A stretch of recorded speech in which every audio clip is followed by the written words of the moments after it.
வணக்கம் ஃப்ரெண்ட்ஸ். ரெடிகாசை சீரியல்ல இன்னும் எபிசோட்ல என்ன நடக்குதுன்னு பார்க்கலாம் வாங்க. விஜயா அவசர அவசரமா மனோஜுக்கு பொண்ணு பார்த்து அவங்க வந்து மனோஜை பார்த்து மனோஜும் விஜயாவும் போய் அந்த பொண்ணை பார்த்து எல்லாருக்கும் ஒருத்தர் ஒருத்தர் ரொம்ப பிடிச்சு போயிடுது. அப்ப பொண்ணோட தாத்தா வந்து விஜயாவோட தாத்தாவும் பொண்ணோட அம்மாவோட தாத்தாவும் அண்ணன் தம்பிங்க அப்படின்னு சொல்லி மொத்தத்தையும் ஊத்தி மூடிடுறாரு. ஏகப்பட்ட கனவுகள்ல இருந்த மனோஜுக்கு தங்கச்சின்னு தெரிஞ்சோன்னு பயங்கரமா நொந்து நூடுல்ஸ் ஆயிட அந்த பொண்ணு வேற பை பெரியமா பை ப்ரோன்னு அனுப்பி விடுறாங்க.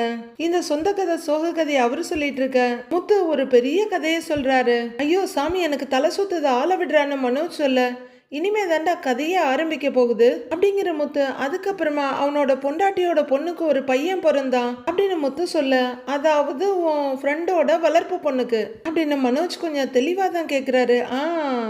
அந்த பையன் என் ஃப்ரெண்டோட அப்பாவோட பையங்கிறதுனால அந்த பையன் என் ஃப்ரெண்டுக்கு தம்பி ஆயிட்டான்டா. ஆனா அவன் பொண்டாட்டிக்கு அவன் பொண்ணோட பையன்ல, அதனால அந்த பையன் என் ஃப்ரெண்டுக்கு பேரனாவும் ஆயிட்டான் அப்படின்னு முத்து சொல்லிட்டு போக அதுக்கு மேல தாங்க முடியாதுடா சாமின்னு நினைக்கிற ரவி ஐயோ சாமி முடியலடான்னு கெஞ்ச மனோஜும் இதுக்கு என் கதை எவ்வளவோ பரவாயில்லன்னு நினைக்கிறவரு போதுண்டா சாமி ஆளை விடுடாங்கிறாரு. இப்ப என் ஃப்ரெண்டு தான் அந்த பையனுக்கு அண்ணனும் தாத்தாவும் அப்படின்னு முத்து கண்டினியூ பண்ண டேய் எப்பா போதும்டா அப்படின்னு காலையே விழ போறாரு. டேய் மனோஜ் இன்னும் கதை முடியலடா. அதுக்கப்புறமா என் ஃப்ரெண்டுக்கும் அவன் பொண்டாட்டிக்கும் ஒரு பையன் பிறந்தான். என் ஃப்ரெண்டோட ஒய்ஃப் மாமியார் இருக்குல்ல, என் ஃப்ரெண்டோட பையனுக்கு அக்காவும் ஆயிட்டா பாட்டியாவும் ஆயிட்டா. அந்த குழந்தையோட ஒண்ணு விட்ட சகோதரி தான் என் ஃப்ரெண்டோட அப்பாவோட பொண்டாட்டி. என் ஃப்ரெண்டோட பொண்டாட்டியோட சொந்த குழந்தையோட அத்தை ஃப்ரெண்டோட மகன் அவனோட அப்பாவோட மகன். அவனுக்கே கடைசியில தாத்தா வாயிட்டான்டா.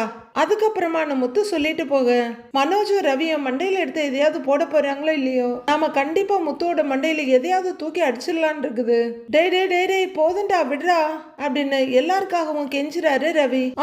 ஆமான்னு மனோஜும் ரொம்ப குழம்பி போய் வாழ்க்கையை வெறுத்து போய் தலையாட்ட இதுக்கு மேல முடியாதுடா சாமி அடிச்சதெல்லாம் இறங்கிடுச்சுங்கிறாரு ரவி. டேய் எனக்கு அடிச்சதை விட இவன் சொன்னதுல தான்டா தலை பயங்கரமா சுத்துது அப்படிங்கிறாரு மனோஜ். அப்பவும் முத்து விடுறதா இல்ல. டேய் ரவி நீ போதையில இருக்கிறதுனால புரியலன்னு நினைக்கிறேன். நான் நாளைக்கு இன்னொரு தடவை தெளிவா சொல்றேன், அப்போ உனக்கு நல்லா புரியும்னு முத்து சொல்ல. முத்து இன்னைக்கு இந்த பக்கத்தை விட்டு போயிடுறோம், நாளைக்கு இந்த பக்கமே வரமாட்டோம், ஆளை விட்டுடுங்கன்னு இருக்கு நமக்கும். ஐயோ ஆளை விடுறா, உன் கதையை கேட்கவே நான் விரும்பலன்னு ரவி தெரிக்கிறாரு. டேய் உன் கதையை கேட்டு எனக்கு மயக்கமே வந்துடும்டா சாமி அப்படின்னு தலைக்கு மேல கையெடுத்து கும்பிடுறாரு மனோஜ். முத்து ப்ளீஸ் ப்ளீஸ் ப்ளீஸ் விட்டுடுங்களேன். அப்பாடா எல்லாரும் கேட்டுக்கிட்டது முத்து காதுல விழுந்துருச்சு போல இருக்கு. இப்ப மனோஜ் கிட்ட திரும்பி டேய் சொல்லு, உன் பிரச்சனை பெரிய பிரச்சனையா இல்ல என் ஃப்ரெண்டோட பிரச்சனை பெரிய பிரச்சனையா அப்படின்னு கேட்க சந்தேகத்துக்கு இடம் இல்லாம மனோஜோட பிரச்சனை ஒண்ணுமே கிடையாது. முத்து அதே டெக்னிக்கை தாங்க கையாண்டிருக்காரு. அதாங்க ஒரு கோட்டை அழிக்காம சின்னதாக்குறதுக்கு பக்கத்துல ஒரு பெரிய கோடு வரைகிற டெக்னிக் தான். அதே நிலைமை தான் மனோஜுக்கும். ஐயோ சாமி விடுப்பா இப்ப ஏன் பிரச்சனை எனக்கு மறந்து போச்சுப்பா அப்படின்னு சொல்ல ரவி முத்து ரெண்டு பேரும் பயங்கர சந்தோஷமா சிரிக்கிறாங்க. அடுத்த நாள் பொழுது அழகா விடியுது. முத்து கிச்சன் பக்கத்துல இருந்து வர ரவி காஃபி எடுத்துட்டு வர்றாரு ட்ரேல. விஜயா ஒரு கப் காஃபியோட வந்து உட்கார அம்மா அப்படின்னு ஒரு லேடி வந்து கூப்பிடுறாங்க. யாருங்கன்னு முத்து கேட்க வீட்டு வேலைக்கு ஆள் வேணும்னு சொல்லி இருந்தாங்களாமா, சுசீலாமா அனுப்பி வச்சாங்கன்னு சொல்ல வாங்க நான் தான் பக்கத்து வீட்டுல சொல்லி வச்சேன் அப்படின்னு சொல்லிக்கிட்டே விஜயா உட்கார்றாங்க. விஜயா உட்கார்ந்த அடுத்த நிமிஷமே ரவி கொண்டு வந்த ட்ரேல இருக்க காஃபி எடுத்துக்கிட்டு தொழிலதிபர் மாங்கா மனோஜும் உட்கார்றாரு. அம்மா சமையல் வேலையில நல்ல எக்ஸ்பீரியன்ஸ் இருக்கான்னு கேட்டுக்கங்க அப்படின்னு ஏதோ அவங்க அம்மாவை இன்டர்வியூ எடுக்க பெர்மிஷன் கொடுக்கறாரு மனோஜ். அப்படின்னு விஜயா சொல்லிட்டு இருக்கவே மனோஜ் சொன்னதே காதுல விழுந்துருது. அவங்களுக்கு நல்ல எக்ஸ்பீரியன்ஸ் இருக்குமா, 10 வருஷமா இந்த வேலை தான் செஞ்சுட்டு இருக்கேன், சமைக்கிறது வீட்டு வேலை எல்லாமே நல்லா பாப்பேன் அப்படின்னு அந்த லேடி சொல்ல அப்படியா என்னென்ன சமைக்க தெரியும் உனக்குங்கிறாங்க விஜயா. எல்லாமே செய்வேம்மா, சைவம் அசைவம் ரெண்டுமே செய்வேன், எல்லா ஊர் சமையலும் எனக்கு அத்துப்படி, நீங்க எது கேட்டாலும் இப்படிங்கிறதுக்குள்ள செஞ்சுடுவேன் அப்படின்னு அந்த லேடி சொல்ல முத்து அவரோட இன்டர்வியூவை ஆரம்பிக்கிறாரு.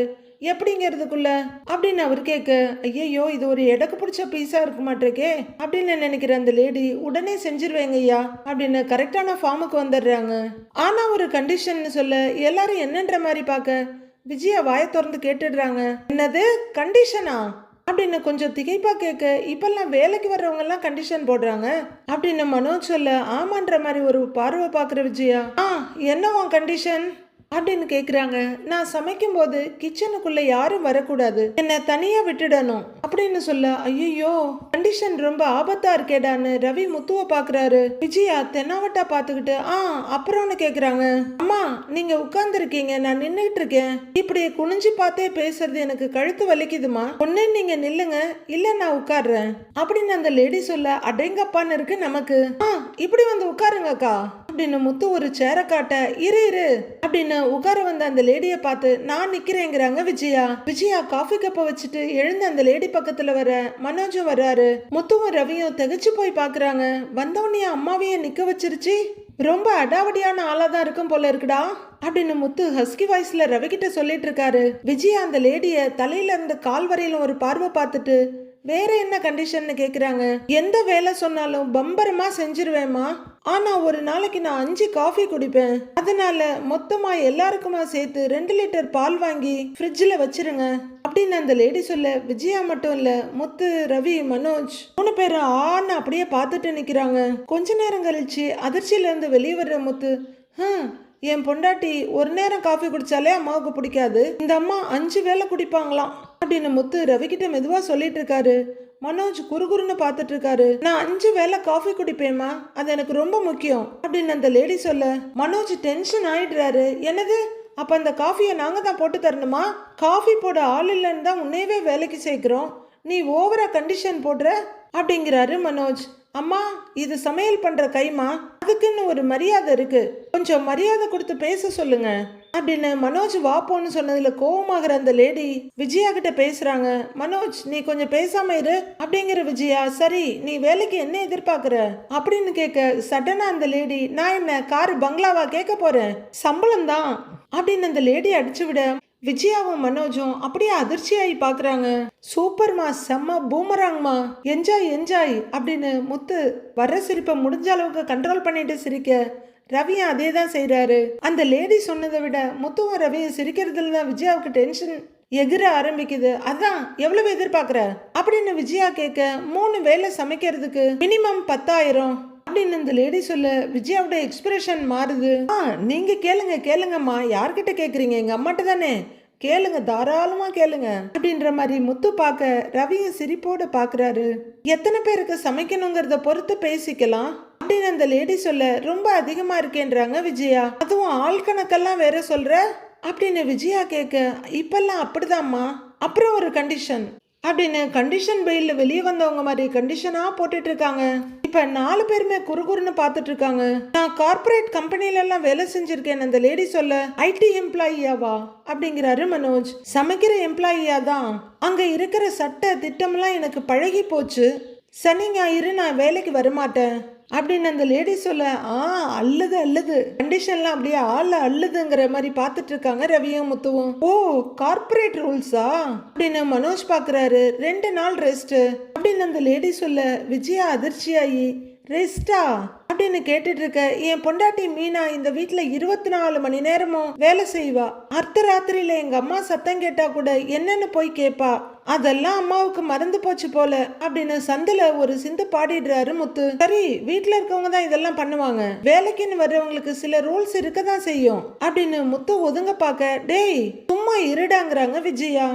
ஏம்மா இருக்கிறதே 7 நாள், இதுல 2 நாள் வரமாட்டேங்கிற அப்படின்னு விஜயா கொஞ்சம் கோவமா கேட்க, ஏம்மா வேலை செய்யற எங்களுக்கு ரெஸ்ட் வேண்டாமா, டக்குன்னு முடிவை சொல்லுங்க, நான் மினிமம் சம்பளத்தை சொல்லிட்டேன், இந்த வீட்டுல எத்தனை பேர் இருக்கீங்க, எத்தனை பேருக்கு சமைக்கணும் அதை சொல்லுங்க அப்படின்னு அவங்க வேலையில கராரா இருக்காங்க. நான் என் புருஷன் என் பசங்க 3 பேரு 5 பேருக்கு சமைக்கணும்னு விஜயா சொல்ல, 3 பசங்க இருக்குன்றீங்க, கல்யாணம்லாம் ஆகலையா அப்படின்னு அந்த லேடி கேட்க, இப்ப யாரு இன்டர்வியூ எடுக்கிறாங்கன்னே தெரியல நமக்கே, அதெல்லாம் ஆயிடுச்சு அப்படின்னு முத்து பொறுப்பா பதில் சொல்றாரு. அப்ப மருமகள்ங்கன்னு யாரும் வீட்டுல இல்லையா அப்படின்னு அந்த லேடி கேட்க, இதெல்லாம் உனக்கு தேவையில்லாத கேள்வி, நான் சொல்றத மட்டும் கேட்டுக்கோ அப்படின்னு விஜயா சொல்ல, இல்லம்மா எப்ப யார் வருவாங்கன்னு தெரியாது, அவங்க எங்க போயிருக்காங்க, ஊருக்கா இல்ல திரும்ப வருவாங்களா அப்படின்னு அந்த லேடி கேட்க, விஜயாவுக்கு பயங்கர கடுப்பா இருக்கு. ஆனா மீனா கிட்ட என்ன கடுப்பை கொட்டலாம், இங்க காட்டினா நான் தானே வேலை செஞ்சாகணும், அதனால கொஞ்சம் அடக்கிக்கிட்டு இப்போதைக்கு நாங்க மட்டும்தான்றாங்க. அப்ப இந்த வீட்டுல ஒரு பொம்பளை நீங்க மட்டும்தான் இருக்கீங்க, இது 4 பேரும் ஆம்பளைங்க, எனக்கு ஒரு பாதுகாப்பு வேண்டாமா அப்படின்னு அந்த லேடி அசால்ட்டா கேட்க விஜயா அதிர்ச்சியில ஆன்னு கத்திடுறாங்க. முத்துவும் ரவியும் என்னடா இது நமக்கு வந்த சோதனைன்னு அதிர்ச்சியா பாக்குறாங்க. பாதுகாப்பா என்ன பேசுற நீ அப்படின்னு விஜயா கேட்டுட்டு இருக்கும் போதே அண்ணாமலை ரூம்குள்ள இருந்து வர்றாரு.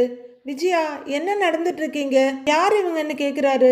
வேலைக்கு ஆள் எடுக்கிறாங்கப்பா, இன்டர்வியூ நடக்குது அப்படின்னு ரவி சொல்ல, ஆனா ஒண்ணுப்பா, வந்த அம்மா தான் நம்ம அம்மாவை இன்டர்வியூ எடுக்கிறாங்க அப்படின்னு முத்து சொல்ல, இவர் யாருமா அப்படின்னு எடுப்பா கேக்குறாங்க. வந்திருக்கம்மா என் வீட்டுக்காரரு அப்படின்னு விஜயா எரிச்சலா சொல்ல, ஐயா பெரியவர் பரவாயில்ல, ஆனா 3 வாலிப பசங்க இருக்காங்களே, மருமகள்ங்க வேற இல்லைங்கிறீங்க, எனக்கு ஒரு பாதுகாப்பு வேண்டாமா அப்படிங்கிற லேடி அடுத்து சொன்ன வார்த்தையை கேட்டு நம்ம டமால்னு கீழே விழுந்துட்டோம், எனக்கு செக்யூரிட்டி வேணுமா அப்படின்னு சொல்ல எல்லாருமே அதிர்ச்சியாகி பார்க்குறாங்க. ஓ, உனக்கு செக்யூரிட்டியா ஒரு ஆளை வேற வேலைக்கு வைக்கணுமா அப்படின்னு விஜயா கேட்க, அப்படி இல்லைம்மா, நான் இங்கே இருக்கும்போது எப்போதுமே நீங்கள் வீட்டில் இருக்கணும், நான் சமைக்கும் போது எனக்கு பாதுகாப்பா நீங்கள் எப்போவுமே கிச்சன் வாசல்லையே உட்கார்ந்துருக்கணும் அப்படின்னு அந்த லேடி சொல்ல, அடேங்கப்பா இது எந்த லிஸ்ட்லயுமே இல்லையே அப்படின்ல முதல்வன் மணிவண்ணன் பாக்குற மாதிரியே பாக்குறாரு அண்ணாமலை. விஜயாவோட வாய் கம் போட்ட மாதிரி கப்புன்னு ஒட்டிக்குது. முத்துவும் ரவியும் ஆன்னு திகச்சு போய் பார்த்துட்டு இருக்க, ஏன் அம்மா உனக்கு செக்யூரிட்டி வேலை பார்க்கணுமா அப்படின்னு மனோஜ் கேட்க, ஏம்மா என்ன பேசிட்டு இருக்க நீ, எங்க பசங்கள்லாம் அந்த மாதிரி கிடையாது அப்படின்னு விஜயா சொல்ல, அம்மாவுக்கு எப்பவுமே பிள்ளைங்க நல்லவங்க தான், ஆனா நான் எத்தனை வீட்டுல பாத்திருக்கேன், சில வீட்டுல வீட்டம்மா இல்லைன்னா ஆளே மாறிடுறாங்க அப்படின்னு அந்த லேடி சொல்ல, இருக்க மாட்டிருக்கடா அப்படின்னு முத்து ரவியை பார்த்து தலையாட்ட, ஆமாமாண்டா நானும் கூட கேள்விப்பட்டிருக்கேன்ற மாதிரி ரவியும் தலையாட்டுறாரு. நல்ல வேலை நாம அந்த லிஸ்ட்ல இல்ல அப்படின்னு அண்ணாமலை பார்த்துக்கிட்டு இருக்க, இங்கெல்லாம் அந்த மாதிரிலாம் யாரும் இல்ல, உனக்கு என்னாலெல்லாம் காவல் காத்துக்கிட்டு இருக்க முடியாது, ஆளே சரியில்லையே, நீ என்ன நிக்க சொல்ற, காஃபி வேணுங்கிற, 2 நாள் லீவு வேணுங்கிற, இப்ப என்னடானா இப்படி பேசுற அப்படின்னு விஜயா அடுக்கிக்கிட்டே போக, எனக்கு சரிப்பட்ட இடத்துல தாமா நான் வேலை பார்க்க முடியும் அப்படின்னு அந்த லேடி சொல்ல, எனக்கு நீ சரியா படல, நீ வேலையை பார்க்க வேண்டாம், கிளம்பு இங்க இருந்து அப்படின்னு விஜயா சொல்ல, நல்லதா போச்சுமா நான் கிளம்புறேன், பொம்பளை பிள்ளை இல்லாத வீட்டுல லட்சுமி தங்காதுன்னு சொல்லுவாங்க, பொண்ணுங்க இல்லாத வீட்டுல நானும் இருக்க மாட்டேன், நீங்க எதிர்பார்க்கிற மாதிரி 7 நாளும் வேலை செஞ்சு நீங்க சொல்றதெல்லாம் கேட்கணும்னா உங்க மருமகள்களை கூட்டிட்டு வந்து வச்சுக்கோங்க அப்படின்னு அந்த லேடி சொல்ல, நீ ஓவரா பேசிட்டு இருக்காத, கிளம்பு இங்க இருந்து போ வெளியேங்கிறாங்க விஜயா. நான் வந்து 1/2 மணி நேரம் ஆகுது, இவ்வளவு நேரம் உங்க கூட பேசிட்டு இருந்திருக்கேன், ஒரு சர்வீஸ் சார்ஜ் ஒரு 500 ரூபாய் கொடுங்க அப்படின்னு அந்த லேடி கேட்பாங்கன்னு எதிர்பார்த்தா, சரிதான் போமா நான் போறேன் அப்படின்னு அந்த லேடி போயிட்டா. ஐயோ அடேங்கப்பா அப்படின்னு பாக்குற விஜயா, வேலை செய்ய வர்றவளுக்கு எவ்வளவு திமிர் பாருங்க அப்படின்னு அசந்து போய் நிக்க, அவ சொல்றதும் சரிதானே, ஒரு வீட்டுல பொண்ணுங்களோ மருமகளுங்களோ இருந்தா வேலை செய்ய வர்ற பொண்ணுங்களுக்கு ஒரு தைரியம் இருக்கும், அந்த வீட்டுல ஒரு மரியாதையும் இருக்கும், இங்க 3 மருமகளும் இல்லையே, அதான் அவ அப்படி கேட்டுட்டு போறா, இப்படியே இருந்தா வேலைக்கு வர்றவங்களும் பயப்படுவாங்க அப்படின்னு அண்ணாமலை சொல்ல, விஜயா பயத்தோட பாக்குறாங்க. மீனா இதெல்லாம் ஒரு வேலையா பார்க்கல, அவ கடமையை தான் செஞ்சா, குடும்பத்து மேல இருக்க அக்கறையில பண்ணா, ஆனா நீ வேலை செய்யற பொண்ணு மாதிரி தான் பார்த்த அப்படின்னு அண்ணாமலை சொல்ல, விஜயா திருன்னு பாக்குறாங்க.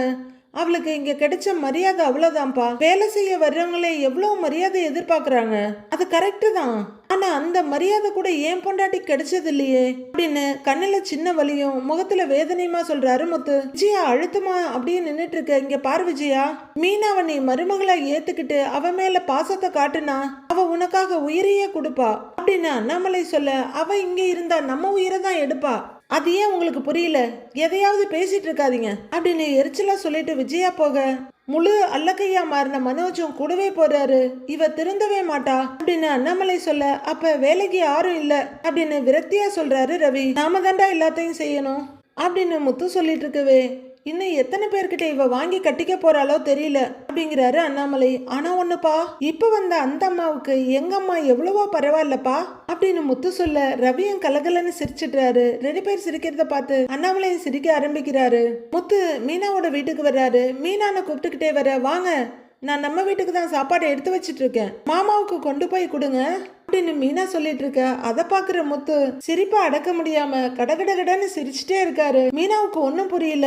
பாத்துட்டு இருக்கவங்க பக்கத்துல வந்து நின்னு என்ன சிரிச்சிட்டு இருக்கீங்கன்னு கேக்குறாங்க. இன்னைக்கு வீட்டுல நடந்த கூத்து தெரியுமா உனக்கு அப்படின்னு முத்து கேட்க, ஏங்க நான் என்ன அங்க கேமராவா வச்சிருக்கேன், அங்க நடக்கிறதெல்லாம் தெரிஞ்சுக்கிறதுக்கு, என்ன ஆச்சுன்னு அந்த சிரிப்பு கொஞ்சம் இவங்க முகத்திலயும் ஒட்டிக்க கேக்குறாங்க மீனா. மீனா ஐயோ அப்படின்னு சிரிச்சுக்கிட்டே, வீட்டுல சமைக்கிறதுக்கு ஆள் இல்லைன்னு ஒரு சமையல்காரம்மாவை அம்மா வர சொன்னாங்க.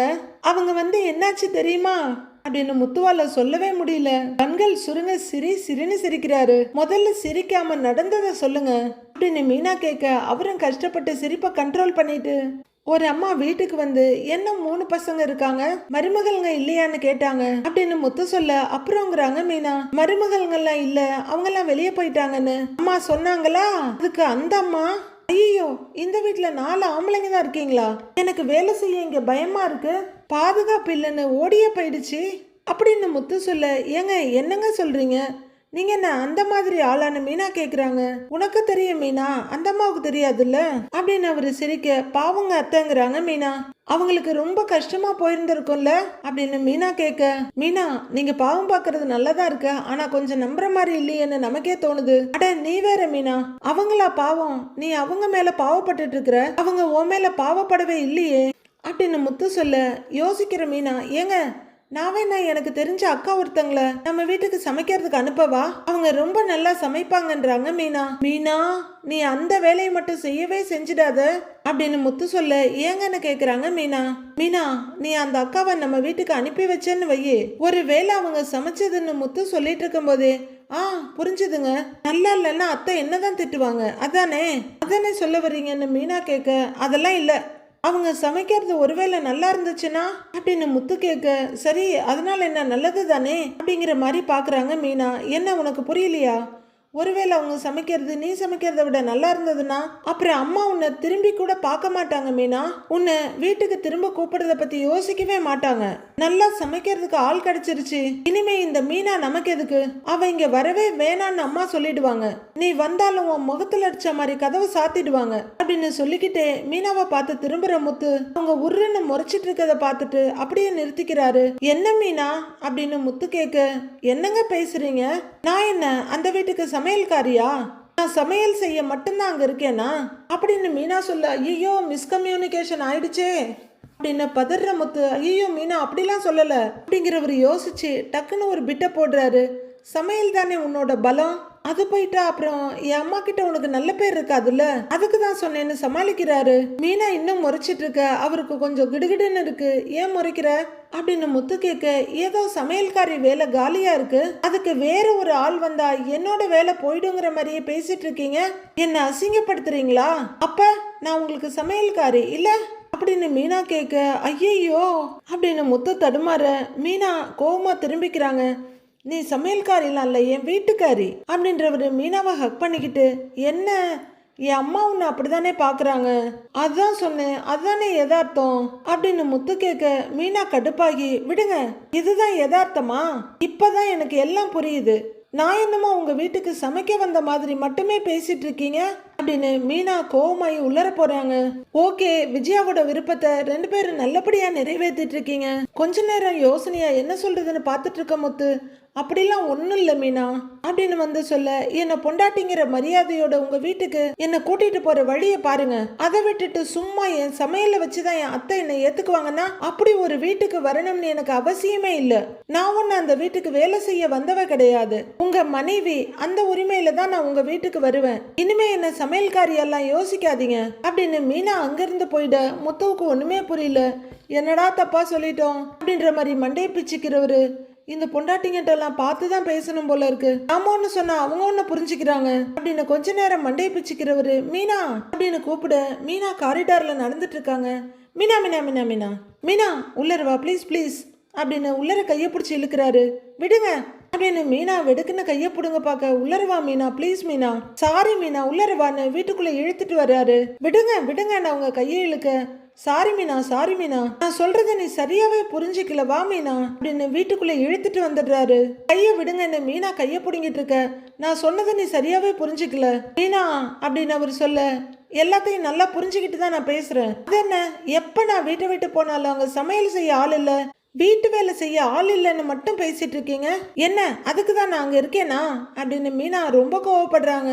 நான் என்னைக்காவது அப்படி நினைச்சிருக்கேனா, நான் உன்னை எந்த வேலையும் செய்ய வேணான்னு தான் சொல்லியிருக்கிறேன், நீயே தான் எல்லாத்தையும் இழுத்து போட்டுட்டு செய்வ அப்படின்னு முத்து சொல்ல, அதுதான் தப்பா போச்சுல்ல அப்படின்னு மீனா இன்னும் கடுப்பு குறையாமே நிக்கிறாங்க.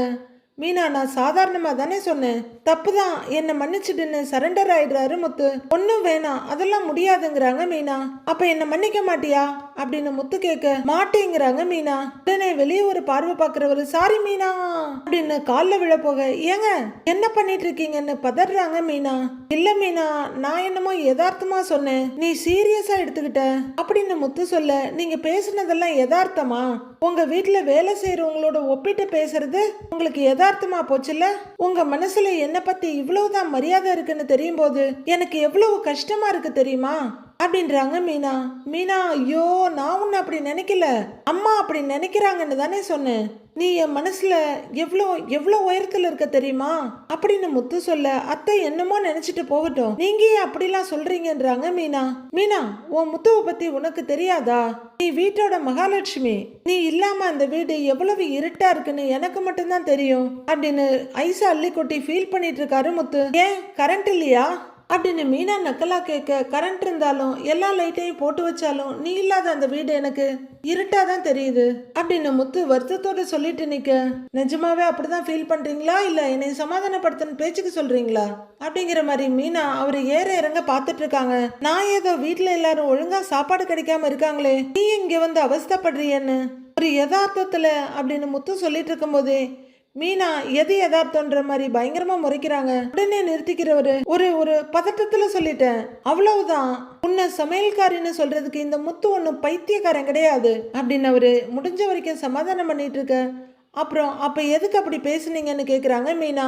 சரி கிளம்புங்க, சாப்பாடு ரெடியா இருக்கு எடுத்துட்டு போங்க அப்படின்னு மீனா கோவமா உள்ளர போறாங்க. போறவங்க அப்படியே போய் ஒரு செவுரு ஓரமா நின்னுக்க, முத்துவும் அவங்க எதிரில வந்து நின்னுக்கிட்டு நீ இப்படி உருன்னு இருக்கத பாத்துட்டு போனேன்னு வையேன் எனக்கு சவாரியே வராது, அப்படியே வந்தாலும் நல்ல கஸ்டமரா இருக்க மாட்டாங்க, அப்படி நல்ல கஸ்டமரா இருந்தாலும் காசு ஒழுங்கா கொடுக்க மாட்டான், நீ சிரிச்சாதான் இந்த முத்துக்கு சவாரியே வருங்கிறாரு முத்து.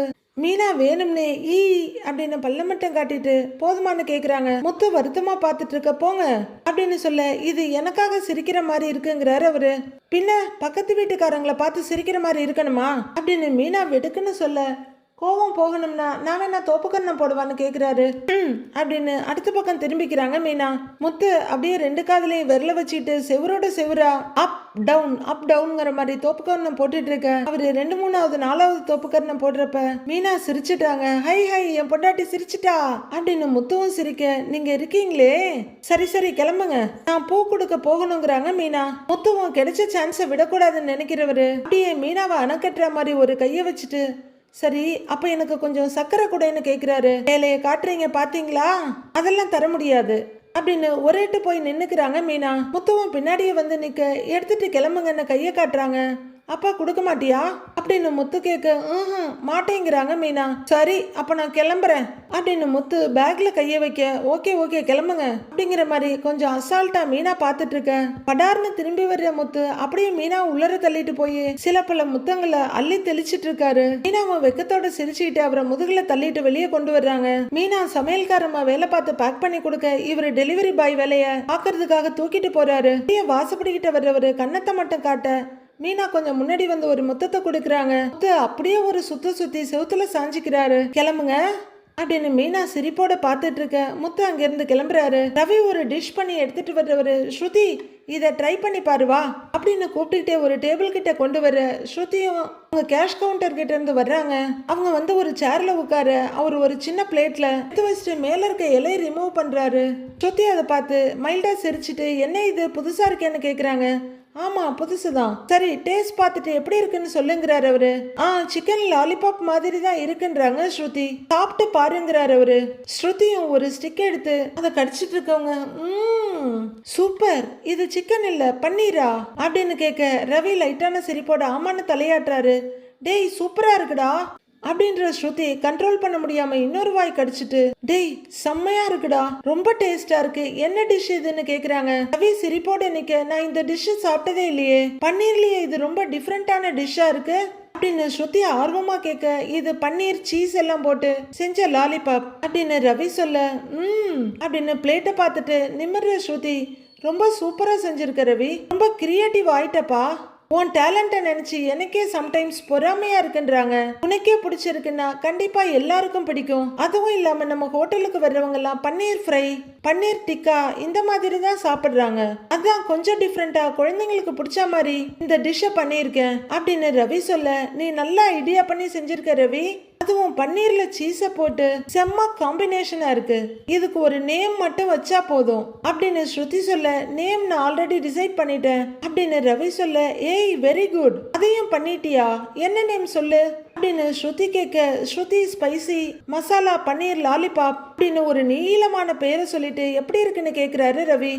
என்ன கிண்டல் பண்றியான்னு ஸ்ருதி கேட்க, ஏய் நான் சீரியஸா சொல்றேங்கிறாரு அவரு. சரி எதுக்கு என் பேரை வச்ச அப்படின்னு ஸ்ருதி கேட்க, இந்த டிஷ் உன்ன மாதிரி அதுதாங்கிறாரு ரவி. என்னடா சொல்றேன்னு ஸ்ருதி கேட்க, இந்த பன்னீர் வெளியே ஸ்ட்ராங்காவும் உள்ள சாஃப்டாவும் இருக்குல்ல, அந்த மாதிரி தானே நீயும் அப்படின்னு ரவி சொல்ல, ஸ்ருதி அவரை சிரிப்போட ஒரு மாதிரியா பார்த்துட்டு, ஏய் புகழ்ற மாதிரி இருக்கு, கிண்டல் பண்ற மாதிரி இருக்கே அப்படின்னு கொஞ்சம் கொஞ்சமா இருக்கும் தளர்ந்தவங்க ஜாலியா சிரிக்க, ரவி அவங்கள பார்த்து சிரிச்சிட்டு இருக்காரு. அப்போ ஸ்ருதின்னு வேகமா கூப்பிட்டுக்கிட்டு, மீனா அங்க வர, வாங்க மீனா அப்படின்னு ஸ்ருதி எழுந்து வந்து நிக்க, தலையில இருக்க கேப்ப கழட்டிட்டு, வாங்க நீனு ரவியும் வந்து நிக்கிறாரு. மீனா கரெக்டான டைம்ல தான் வந்திருக்கீங்க. ரவி இன்னைக்கு புதுசா ஒரு டிஷ் பண்ணிருக்கான், அதை டேஸ்ட் பண்ணி பாருங்கன்னு எடுக்கிறாங்க ஸ்ருதி. அதெல்லாம் ஒண்ணு வேணாம், உங்ககிட்ட ஒரு முக்கியமான விஷயம் பேசணும் அப்படின்னு மீனா பரபரப்பா சொல்ல, என்னாச்சு நீ என்ன சொல்லணுங்கிறாரு ரவி. ஏன் இவ்வளவு டென்ஷனா பேசுறீங்கன்னு அவர் கேட்க, என்னாச்சு மீனான்னு ஸ்ருதியும் கேக்குறாங்க. அந்த நீத்து ஹோட்டலை மூடிட்டான்னு ரொம்ப சந்தோஷப்பட்டோம்ல அப்படின்னு மீனா கேட்க, ஸ்ருதி ரவிய பாக்குறாங்க. அவ இப்ப புதுசா பூக்கடை ஒண்ணு ஆரம்பிக்க போறாளாம் அப்படின்னு மீனா சொல்ல, பூக்கடையா? அவளுக்கும் பூக்கடைக்கும் என்ன சம்பந்தம்னு கேக்குறாரு ரவி.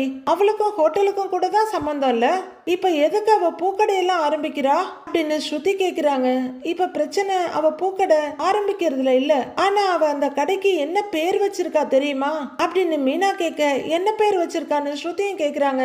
ரவி பொக்கேஸ் அப்படின்னு மீனா சொல்ல, வாட் நான்சென்ஸ், ரவி பேர் எதுக்கு அவ கடைக்கு வைக்கிறா, அவ்வளவு திமிராயிடுச்சு அவளுக்கு அப்படின்னு ஸ்ருதி கேட்க, அது மட்டும் இல்ல ஸ்ருதி, அவ கடைக்கு யாரு மொத்தமா பூவெல்லாம் சப்ளை பண்றாங்க தெரியுமா, அந்த சிந்தாமணி அப்படின்னு மீனா படபடப்பா சொல்ல, என்னடா இதெல்லாம், அவ அடங்கவே மாட்டாளா, உருப்படி இல்லாத அத்தனை வேலையும் பர்ஃபெக்டா செய்யறாளே அப்படின்ற மாதிரி ரவிய பாக்குறாங்க ஸ்ருதி. எனக்கு என்னப்பா தெரியும், நீ இருக்க இடத்துல தானே நானும் இருக்கேன் அப்படின்ற மாதிரி பரிதாபமா பாக்குறாரு ரவி. 3 பேரும் கொஞ்ச நேரம் அமைதியா இருக்க, சிந்தாமணியா இது என்ன திடீர்னு அப்படிங்கிறாரு ரவி. நீத்து சிந்தாமணி கூட சேர்ந்துருக்கா அப்படின்னு ரவி யோசனையா அங்க இருந்து நடக்க ஆரம்பிக்க, அந்த லேடியே ஒரு கிரிமினல், அது எது பண்ணனாலும் தப்பா தான் இருக்கும். ரவி பேரை வச்சுக்கிட்டு அந்த நீத்து ஏதோ பிளான் பண்ணிட்டு இருக்கா, சம்திங் ராங், இது நடக்கவே கூடாது, அவளை நான் சும்மாவே விட மாட்டேன் அப்படின்னு ஸ்ருதி கோவப்பட, விடு ஸ்ருதி, ரவின்னு ஊர்ல நான் மட்டும்தான் இருக்கேனா அப்படின்னு கேட்க, ஏய் என்ன நீ இப்படி பேசுற, அவளுக்கு தெரிஞ்ச ஒரே ரவி நீதான், அவ வேணும்னு என்ன வெறுப்பேத்ததான் இந்த பேரை வச்சிருக்கா அப்படின்னு ஸ்ருதி சொல்ல, எனக்கும் அப்படிதான் ஸ்ருதி தோணுது, அதை விட எனக்கு அந்த சிந்தாமணியை நினைச்சாதான் பயமா இருக்கு, கண்டிப்பா ஏதோ பிளான் இல்லாம அவ இப்படிலாம் பண்ண மாட்டா, அவளுக்கு என் மேல இருக்க பகையில தான் அத்தை கூட சேர்ந்து தப்பா ஐடியா கொடுத்துட்டு இருந்தா, இப்ப அந்த நீத்து கூட வேற சேர்ந்துட்டா அப்படின்னு மீனா சொல்ல, முதல்ல அந்த சிந்தாமணிய நீத்து கிட்ட இருந்து கட் பண்ணி விடணுங்கிறாங்க ஸ்ருதி. நாம சொன்னா நீத்துவும் கேட்க போறது இல்ல, சிந்தாமணியும் கேட்க போறது இல்ல அப்படின்னு மீனா சொல்ல, அண்ணி அம்மாவும் சிந்தாமணியும் தான் நல்ல ஃப்ரெண்ட்ஸ் ஆச்சே அப்படின்னு ரவி சொல்ல, ஃப்ரெண்ட்ஸா, ஆனா சிந்தாமணி தான் அப்படி நினைச்சிட்டு இருக்காளேன்றாங்க மீனா. ஆனா எப்படி அவங்களுக்கு அம்மா கூட ஃப்ரெண்டா இருக்கணுங்கிற தேவை இருக்கு, அம்மா சொன்னா அவங்க கேட்பாங்க, இப்பவே போய் அம்மா கிட்ட பேசலாம் அப்படின்னு ரவி சொல்ல, பேசலாம் ரவி, ஆனா இதுல நான் தலையிட்டா நல்லா இருக்காது, ஏற்கனவே அத்தை என் மேல கோவமா இருக்காங்க, நீங்களும் ஸ்ருதியும் வேணா அத்தை கிட்ட போய் பேசுங்க அப்படின்னு மீனா சொல்ல, ரவி உடனே ஸ்ருதிய பாக்குறாரு. போலாண்டா, பேசலாண்டா, செடியா இருக்கப்பயே கிள்ளிடலாம், பின்னாடி மரமாயிடுச்சுன்னா பெரிய கஷ்டம் அப்படிங்கிற மாதிரி ஸ்ருதி ரவிய பார்க்க, அவரோட பேக்ரவுண்ட்ல ஒரு பெரிய மரம் தான் இருக்கு, இவ ரொம்ப ஓவரா போயிட்டு இருக்கா, தேவையில்லாத அத்தனை ஆணிங்களையும் கரெக்டா அடிச்சிட்டு இருக்கா, இதுல ஒவ்வொரு ஆணியா புடுங்க முடியாது, மொத்தமா என்ன பண்ணணும்னு யோசிக்கலான்னு ஸ்ருதி யோசிச்சுட்டு இருக்காங்க. அடுத்து என்ன நடக்க போகுதுன்னு வர்ற எபிசோட்ல பார்க்கலாம் ஃப்ரெண்ட்ஸ்.